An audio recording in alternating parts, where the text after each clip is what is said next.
கனமழையால் பாதிக்கப்பட்ட 4 மாவட்ட மக்களுக்கு நியூஸ் 7 தமிழ் அன்பு பாலத்துடன் இணைந்து நாடார் பாதுகாப்பு பேரவையினர் நிவாரண உதவிகளை வழங்கினர்.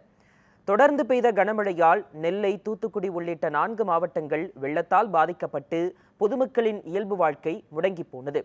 இந்த நிலையில் பாதிக்கப்பட்ட மக்களுக்கு உதவுவதற்கு நியூஸ் 7 தமிழ் அன்பு பாலத்துடன் இணைந்து அன்னை வேளாங்கண்ணி கல்விக் குழுமம் மற்றும் நாடார் பாதுகாப்பு பேரவை முன் வந்தது. அதைத் தொடர்ந்து முதற்கட்டமாக 1000 குடும்பங்களுக்கு 5 லட்சம் ரூபாய் மதிப்பிலான அரிசி, பருப்பு உள்ளிட்ட 20 பொருட்கள் அடங்கிய அத்தியாவசிய உணவுப் பொருட்கள் லாரிகள் மூலம் கொண்டு செல்லப்பட்டன.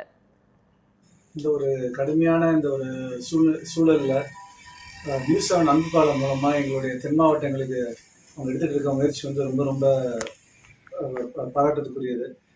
ஸோ அங்கேயே அவங்க கேம்ப் மாதிரி இருந்து நிறைய உதவிகள் வந்து அவங்க செஞ்சுட்டு வராங்க.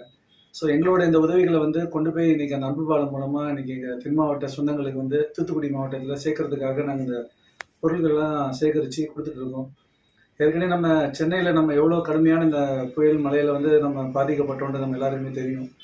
ஸோ எங்களோட அன்னை வேளாங்கண்ணி கல்வி நிறுவனம் சார்பாகவும் நம்ம நாடார் பேரவை அண்ணன் ஸ்ரீனிவாசன் நாடார் அவர்கள் தலைமையில் இருக்கிற எங்கள் நண்பர்கள் எல்லாம் சேர்ந்து இந்த பொருட்கள் எல்லாம் இங்கே சேகரித்து இன்றைக்கி இந்த அன்பு பாலம் மூலமாக நம்ம தூத்துக்குடி மாவட்டத்துக்கு நாங்கள் அனுப்பி வைக்கிறதுக்காக இங்கே கூடியிருக்கோம். 5 லட்சம் மதிப்பு ஒரு 5 லட்ச ரூபா மதிப்புள்ள பொருட்களை வந்து இன்றைக்கி எல்லாருமே சேகரித்து இன்றைக்கி இப்போது இந்த அன்பு பாலம் வண்டியில் வந்து நம்ம தூத்துக்குடி மாவட்டத்துக்கு அனுப்பி வைக்கிறோம்.